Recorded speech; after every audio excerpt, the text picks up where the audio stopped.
આજરોજ શામળાજી ખાતે ચૂંટણી કાર્યાલય ભાજપના ઉદ્ઘાટન સમારંભની સાથે સાથે જ્યારે મારો ભાજપના સક્રિય મેમ્બર તરીકે પ્રવેશ થયો છે એ સૌપ્રથમ તો હું પાર્ટીના તમામ હોદ્દેદારો, તમામ કાર્યકરો અને જિલ્લાના તમામ હોદ્દેદારો, કાર્યકરો અને ઉચ્ચ લેવલે સરકારનું અમારું ઉચ્ચ લેવલે જે રાજ્ય લેવલનું સંગઠન છે એના પ્રમુખ શ્રી વિશ્વકર્મા સાહેબ અને એમની આખી ટીમનો ખૂબ ખૂબ આભાર માનું છું. અને આ પ્રવેશ સમયે આપ માધ્યમથી એટલું જણાવું છું કે પાર્ટીના સિદ્ધાંતો અને નિયમો સાથે સુસંગત રહી અને લોકો ઉપયોગી કાર્યો, સમાજના જે વર્ગો છે તમામ વર્ગોને સાથે લઈ અને વિકાસના કાર્યમાં સહભાગી થઈશ અને થવાની સંપૂર્ણ કોશિશ કરીશ એવી હું આશા પણ વ્યક્ત કરું છું. સાથે સાથે એક નવા કાર્યકર તરીકે જોડાઉં છું ત્યારે આટલી મોટી વિશ્વ કક્ષાની પાર્ટી છે તો એના તમામ કાર્યકરો મને સંપૂર્ણ પ્રકારનો સહકાર આપશે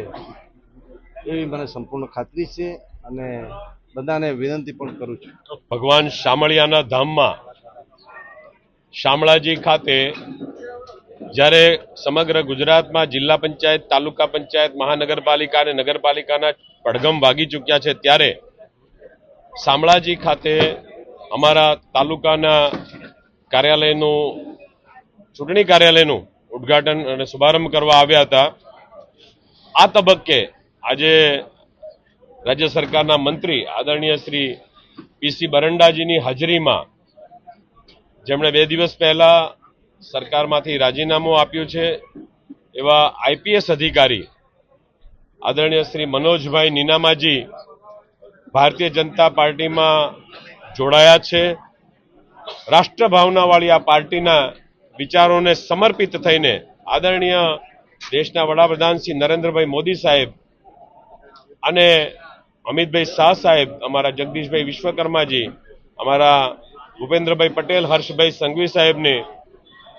સાથે આ ગુજરાતની વિકાસ ગાથામાં જોડાવા માટે આદરણીય મનોજભાઈ નીનામાજીએ જ્યારે ભારતીય જનતા પાર્ટીનો ખેસ ધારણ કર્યો છે ત્યારે આ જિલ્લાના પ્રભારી તરીકે